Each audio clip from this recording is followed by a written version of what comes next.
Hey there, welcome to episode 124 of the Cafe Genius Impresarios audio program. I'm your host, Dan Hugo. We're recording this at 2:30 in the afternoon on Friday, July 11, 2025. I was almost going to record this show last night, but rest was on the menu. Today's title and topic, ecosystem introspection. There you go. Ecosystem introspection, looking at the entrepreneurial innovation ecosystem of the Greater Vegas area. That's my own tagline that I've added. But the title, Ecosystem Introspection, something we've touched on a couple times. First, if you are not familiar already with the Cafe Genius Impresarios audio program, what is it? First of all, Cafe Genius is an entity I created initially to drive the pitch workout room. Each month, we would have at 9 o'clock in the morning on a Saturday, we would have entrepreneurs in any stage of development, of any stage of ideation, stand up in front of a small room of people and present their idea. No slide deck, no polish required. The best way to start an idea is to start, to shine some light on it, to talk about it, get some constructive criticism, feedback. The one rule, don't be mean. It was fairly successful. So we needed a name, so the Cafe Genius Pitch Workout Room. Cafe Genius went on to have the Genius Roundtable. We're trying to get the Genius Lunch restarted. And that's where I will remind those who have listened and inform those who are just joining in today. Cafe Genius is not calling the lunch event that we've talked about 2 or 3 episodes ago a lunch named for us, but quite the opposite. So Cafe with 2 F's is an homage to Cafe Centro, a coffee shop that used to be located in South Park, San Francisco, very, very near then AT&T ballpark. Now, actually, when they started, it was not the AT&T ballpark. It was something else, and I totally don't remember what it used to be called. I'm going to call an audible. Probably chop this out. San Francisco Giants Baseball Stadium, Pacific Bell Park, of course, and SBC Park. I knew that, of course. I'm just getting old. So the cafe with 2 F's, Cafe Centro, where Startup Start, was a cool coffee shop in a cool little park in South Park, a little enclave of sorts. It's where Jack Dorsey was plopped in a chair, typing away on his keyboard, working on Twitter in its early days. I don't know if that's good or bad. I often say we need a Cafe Centro here in Vegas. We need several. And there arguably are, but I'm not sure that they would call themselves the place where startups start. We'll find out. Anyway, Cafe with 2 F's, Cafe Centro. They did not survive the pandemic, although they did last for some years after. I think they shut down a year and a half ago, give or take. Too bad. I mean that. Too bad. It is too bad. Genius, Cafe Genius. The Genius is taken from the Genius Lunch, which was an impromptu ad hoc gathering of people that were participating in the downtown project many years ago. Would meet up for lunch every once in a while. People could find out what was going on, what's up, what's down, the gossip, etc. They were really doing things, so it wasn't aspirational, nascent. So there is a place for people who are just getting started. This was for people who were up and running, who didn't have time to hang out and dilly-dally so much. Maybe some dilly or dally, but more taking a break from their pursuit of entrepreneurial greatness. So the Genius Lunch was you're in, you're out. Not a lot of, you could obviously talk all you want before and after, but it was intended to be brief, useful, high utility, high return, and then get back to whatever you were doing. So Cafe Genius stand for those. Impresarios are people who do cool things, ideally, but not necessarily a requirement that they do them in the entrepreneurial innovation ecosystem of the Greater Vegas area, which is where we focus, though we do not limit ourselves to that either. So Cafe Genius Impresarios, there you go. An Impresarios audio program by and for those who might hang out at the Cafe Genius. Episode 124 already. Hopefully wherever you found this audio program, you're able to locate the episode description, which contains the show notes. Therein you shall find a summary of which I'll read to you, and the 4 shameless self-promotion links for your host. That's me, Dan Hugo. I was going to link to the Lindsay Institute report and maybe a couple of other things, but today I'm just going to ramble a little bit. Everything we talk about today is worthy of a deeper dive and continued conversation and actual software development for the information capture that we're talking about here, the introspection. So without further ado, the summary of today's episode. I have spoken about a rolling introspection effort at the very beginning of this episode season, in fact, of this channel, of this season 2 of this audio program, for our first one. So that would have been 105, I think. But it is time to take a more detailed look at why this is important, the why in general, and specifically here in the greater Vegas area. It's always important to do this anywhere. It's always good to have some better idea of the circumstance, especially as circumstances tend to change more often than every 10 years. Even every 2 years is not really sufficient. And the scope of a report that is focused on biannual, deca-annual, is that what, every 10 years? The scope can change between there. We want to be able to grow our information capture landscape size, the surface on which we are drawing these ideas with dry erase pens, of course. The links for today's episode, as usual, and you can skip over this if you want. If you've heard this already, you're under no obligation to spend any money here. I use buymeacoffee.com and Ko-fi.com to reach out and engage my audience. I've had these 2 accounts for years. So, momentum. Buymeacoffee.com/Dan Hugo is my profile page with links to all of my audio programs, various projects, a lot of them on GitHub, some biographical information, some affiliate links to my favorite coffee beans available through Amazon, and a couple of other affiliate links for useful things. And if you visit buymeacoffee.com/Dan Hugo, and that's DANHUGO, no space, /posts with an S, you can listen to Buy Me an Update, an audio program published every Monday, and it is 5 minutes or less, a quick rundown on the previous week's audio programming and any news and announcents upcoming. On to Ko-fi.com, that's ko-fi.com/Dan Hugo, again, no space, DANHUGO. Ko-fi, Ko-hyphen, the hyphen is usually next to the 0 on your keyboard, fi.com. Of course, it's supposed to be coffee, but I'm emphasizing the odd spelling. Ko-fi.com/Dan Hugo. Generally, I don't use the main part of it as much. They don't have that profile feature, but I have been publishing sporadically, just whenever the notion strikes, the Coffee Solo program. So Ko-fi.com/Dan Hugo /posts with an S, just like Buy Me a Coffee, sort of. Coffee Solo is a show with no particular topic or focus. It's published whenever, so there's no schedule. And give it a listen if you want. I talk about whatever's up. So on to the meat of the program, the notion, and we should update this notion. So yes, I have talked about this before, though not enough. We have weather sensors and radars and professionals who can report on current weather, make predictions about the future weather, and compare all of this to historical weather. Hopefully the NOAA will survive this tumult. And we take this for granted. The news of the day is a stark reminder that we take all of this for granted, in fact. Yet another impact is not measured so closely and so frequently with so much awareness. Yet other impact is not measured like this. Some things are measured this closely and sometimes not as publicly.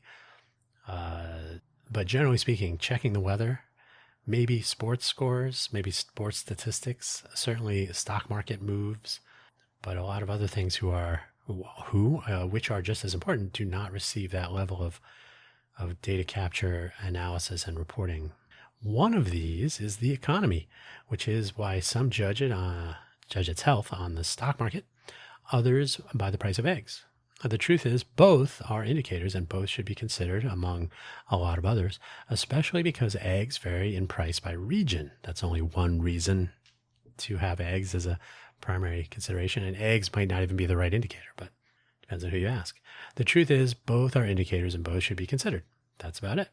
There is more to it than this, of course, but you get my point. You can't just pick one item and say, oh, that's how the economy's doing. I think we learned that lesson, and we will learn it again many times. In the downtown Las Vegas area where the current innovation district may be found, in the city of Las Vegas, there might be an innovation hub for Clark County someday. I'm not sure about that. We have a footprint on which the downtown project was driving a change to population and focus, inviting and funding or connecting to funding entrepreneurs from many walks, not all tech and not all local, so from near and far, and injecting some cultivation effort in the form of social gathering events and co-work spaces, and noteworthy, recognition and celebration of infrastructure and entrepreneurial efforts. In other words, the downtown lowdown, for example. Hey, here's what's going on in the downtown project this month. Recognizing accomplishments, talking about new developments, whether it was property, building buildings, changing structures, whatever the case may be. So it actually made a social event out of providing this update. It was obviously an opportunity to actually meet people who had just relocated to the downtown project area to pursue their entrepreneurial dreams. Anytime anyone refers to their localities and their entrepreneurial ecosystems, I wonder and ask why I wrote way, like the Kurds in way. Why we are not spending more time on a downtown project retrospective, and you should hold on to that, but there is a lot to learn about some things that actually did work quite well. People have often said, oh, you're just going to pick on Tony. And no, actually, I would like to not refer to Tony. We should refer to the systems that were in place, the communication methodologies, the tools that were used, and see what worked and what didn't and what we can learn from it. That's what a retrospective really should be, not pointing fingers. Wait, there is one in the works. There is. One of the ideas I had raised during the Genius Roundtable cohort, and that was the first one, which is the only one so far, but let's be optimistic and call it the first Genius Roundtable. Well, I was based on the fact that I was a spectator during the core downtown project years, but my working for Intel got me a lot of attention, Intel Corporation, the chip company. So I was able to interact with a lot of people when I was around. I traveled a lot. I went to a lot of hackathons, met a lot of innovative people who were not in Las Vegas. Some things were working and some things were not. A downtown project retrospective would, this many years later, look back at these workings and not workings, the elements that were in place or maybe never were but should have been, etc., proximal to the current innovation district, and thus where some of our global innovation hub is centered in the innovation district, sort of, and help to draw a picture for our continued march into an innovation future. What we would need to do this is participation from those involved in the downtown project between about 2013 and 2020, give or take. And while some have or had indicated interest, the truth is many people do not like to look back. Many do not want to look back for their own reasons in most cases. But the fact is the past can be messy, and there is always a fear in this case that some anti-Tony sentiment might be raised that would not be intentional and in fact would not be tolerated. This is not the goal at all, but it is one roadblock to such an effort, which would otherwise be tremendously valuable for the future, but also for the present. So we need to be innovative about our innovation. See what I did there? Our episode last week was about the recent Lindsay Institute report on the state of entrepreneurs in the greater Vegas area for 2025. It was released June 6, I believe it was, 2025. You can listen to episode 123 about that topic. Now I got to check. Was it 123? What if I'm wrong?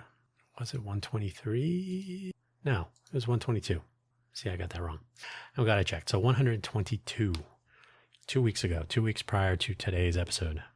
So we talked about that Lindsay report, the Lindsay, L-I-N-C-Y, Lindsay Institute report 2 weeks ago.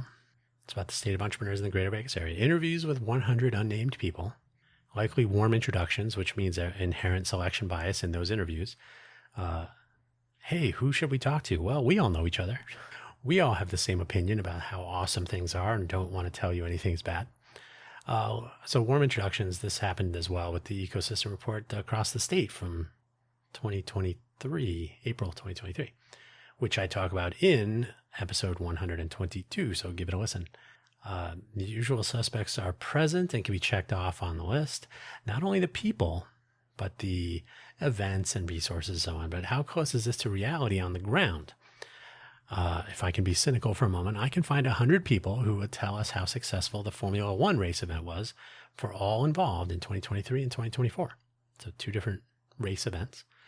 And I can also find 100 people who will speak directly about costs to their business and lasting impact on their livelihood. So that would be a little bit more negative, less positive. As with most things, the reality is described somewhere in those 200 stories, not just 100 of whichever ones I like. And even then, it is still a reality. Would more data bring us closer to real information? Of course it would. In the Formula, now I'm picking on Formula One because I've talked about it a bit, but the bottom line is if you're going to have something that impacts so many people, there should be some way of listening to those people, not when a reporter decides to bring their camera crew out to get some lifestyle reporting or to get you're suing the county commission. Okay, let's get an opinion from somebody. We should be able to get a lot of opinions over time. First things first, and this is arguably a component of the Lindsay Institute's recommendation regarding communication within our general awareness about the entrepreneurial innovation ecosystem. That is what I call it. That's not what they call it. Here in Greater Vegas, let us connect the people who consider themselves a part of the ecosystem to a rolling introspection and a starting point for recognition and celebration.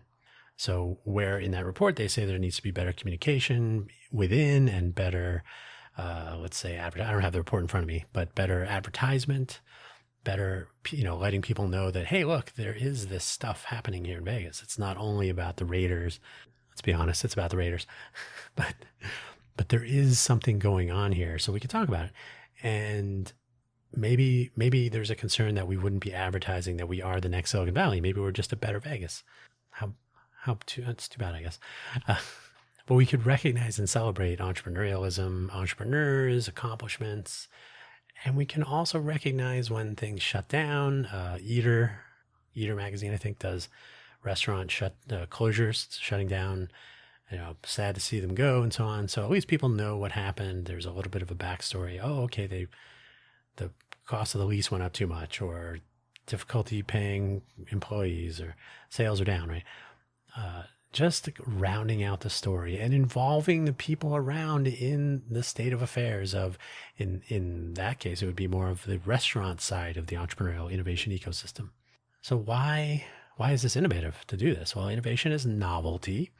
Doing something in a new way, for example. So rather than surveying the same group of people who all know each other and the same collection of events and resources that we all see all the time, we do that. We do that already. We see that when people are talking about or posting on LinkedIn, of course, they're always posting about the same people. They're tagging the same people. There may be an odd name or two in there that you've never seen before. Okay, great. But everybody always knows, you got to go to this event and talk to this person. Guess what? In a really vibrant, thriving, growing entrepreneurial innovation ecosystem, there should be new players in town that nobody knows because they meet them out in the field, on the ground, so to speak. So, so there should not be the same list of people and the same list of events all the time. Those things should be evolving. They should be improving thanks to iteration and just plain old-fashioned growth. Where is the incoming and emerging population of entrepreneurs? Indeed, maybe they aren't using LinkedIn or showing up to shake the right hands. Maybe they are entrepreneurs in other verticals that are not as exciting as the tech industry, the tech startup scene. Who can say? Yeah, who can say? We should be meeting them or running into them or making events and gatherings that are less structured and more inviting and easier to find and discover. A lot of people are connected to the internets and to each other to some extent with mobile devices in their pockets or nearby, if they're not in their pocket at the moment. Not everyone, we cannot be presumptive, but a lot of people here in Vegas and in our oasis in the desert, I'm going to guess that a lot of those with an entrepreneurial bent are also holding these devices. So we can't always say that everybody on the planet has a cell phone because they don't. But we can assume that the people in the entrepreneurial part of our ecosystem are reachable.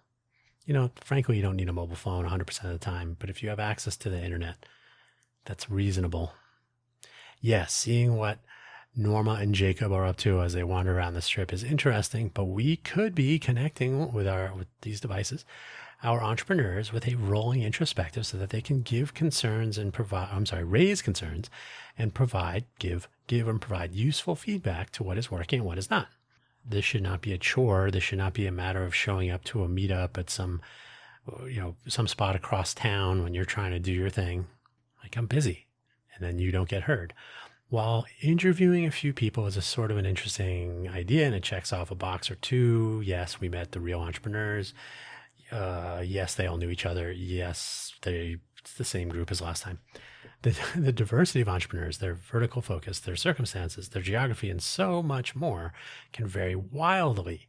And at the end of the day, we cannot possibly judge an ecosystem at large with reports on a subset of it leaning so heavily into technology, especially when it's the same 100 people. There's more going on here than just that, right? Can we find out? Yes. Yes, we can. So why do this? For the very same reason one wants to know the daily weather report, news about the stock market, maybe commodities, maybe global conflict, and the list goes on. We should want to know what is happening in our backyard. And to some extent, we have that today here in Vegas.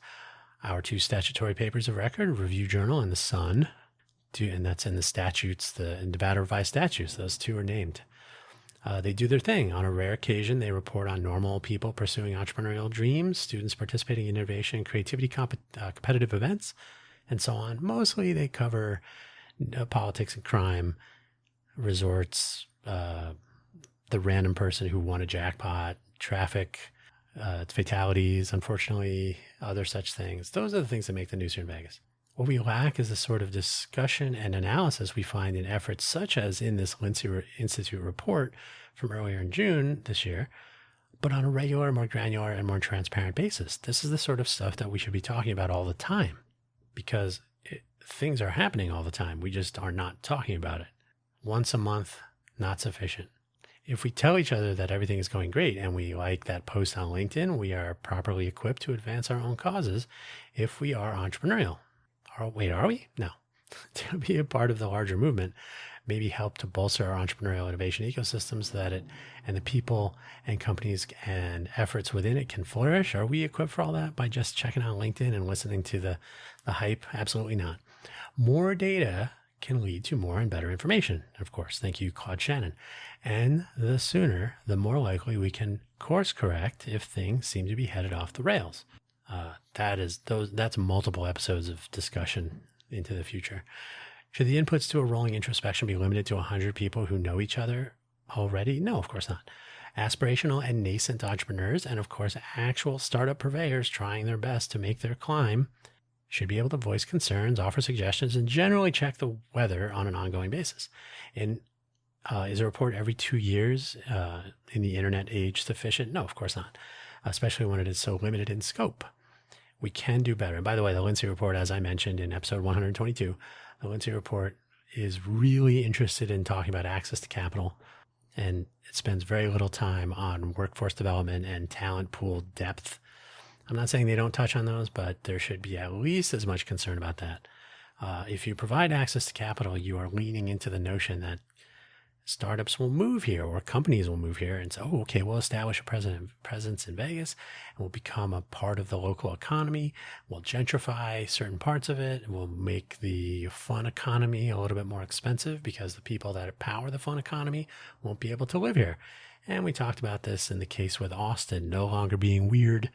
The list continues. There's so many things to look at in reality. We don't have to just talk to 100 people. Should the input, and again, we can look at these other cities, but we can also look at the same exact footprint from 5 to 10 years ago. So should the inputs be limited to 100? Of course not. We can do better. And as a global innovation hub, someday we must. So some early goals. Ideally, we will establish an idea that is a bit more accurate regarding who is working on what. In general terms, no need to divulge your stealth startup goals, but are you opening a coffee shop? Do you operate a bookshop? Are you pondering a machine shop? Maybe a maker space. This forms a part of an asset map, which helps everyone in the ecosystem understand what we have to work with, and maybe what we don't. What is available? What might be coming on the horizon? What do we need to add? What if maybe a few more things on that horizon? If only we had a makerspace. No, a real one. Not to reduce people to this, but talent and skills and availability of these for the ecosystem elevation idea are assets too. People, skills, availability, physical resources, meeting spaces, tools to use, etc. These are all assets in our ecosystem. This isn't LinkedIn connections and page follows. It is people who want to show up and who do show up. Connecting founders is a great idea. How about something simple like a Genius Lunch? What about a startup resource center? You have heard me speak of these already, but starting with an asset map and making useful, even educational and ideally organic connections between the founders in our ecosystem is not even a new idea either. It's mentioned in the Lindsay report as a space for founders or something.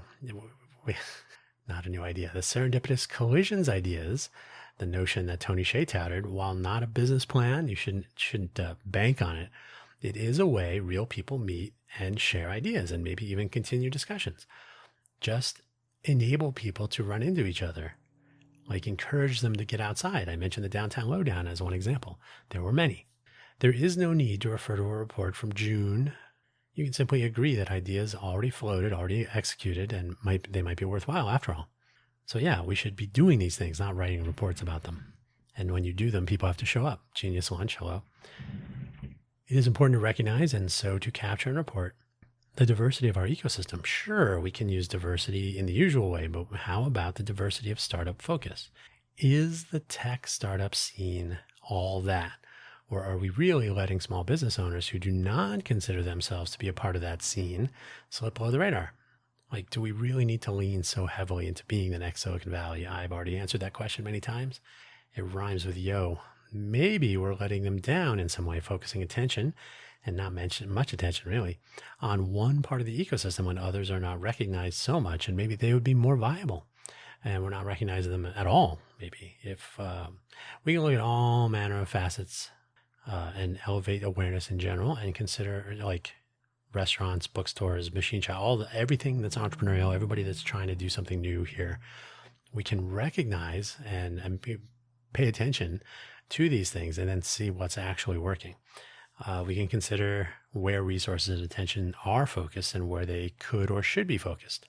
So we can actually use this information to make better decisions or to understand the decisions that are made and what their impact is. I know that sounds crazy or innovative. So where is all this stuff I keep talking about? As I've mentioned, the rolling introspection is a component of an initiative we have had on the deck for some time now, My Muni, formerly My Vegas, but intended to be reusable by others elsewhere. And I'm speaking of Innovative Vegas Foundation, of course. And while we could ask, where is it? We really need to ask, who is it? Right now, the civic volunteer roles here are a bit light. People don't show up. People don't come back. They don't commit.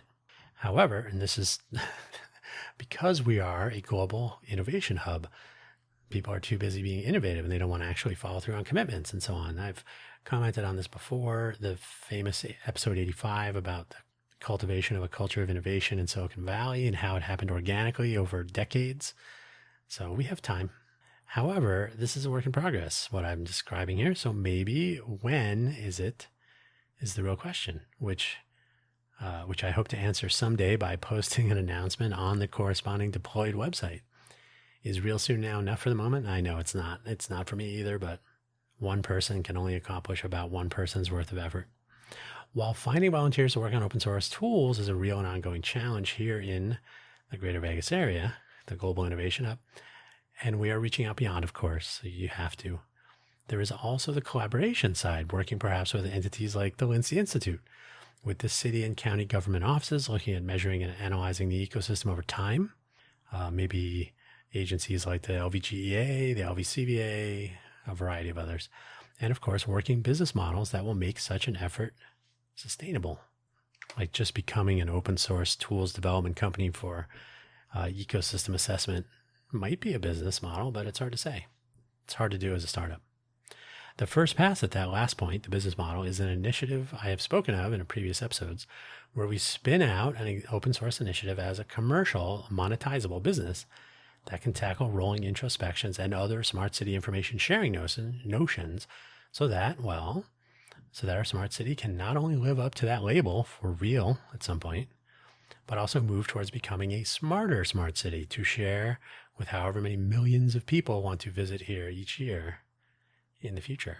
If you visit Las Vegas and you hear, oh, it's a smart city, and then you try to catch a bus or get a ride share or try to figure out what your room will actually cost you, when things are happening, why are so many police around? These are things that are not smart city. They're just plain old city.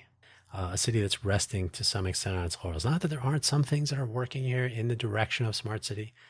It's great. The Smart City Forward document from 2018. I think there's a revision of it somewhere. We'll have to reestablish like where the checklist is on what they want to accomplish and what they call smart city. What is exactly a smart city? It's hard to say.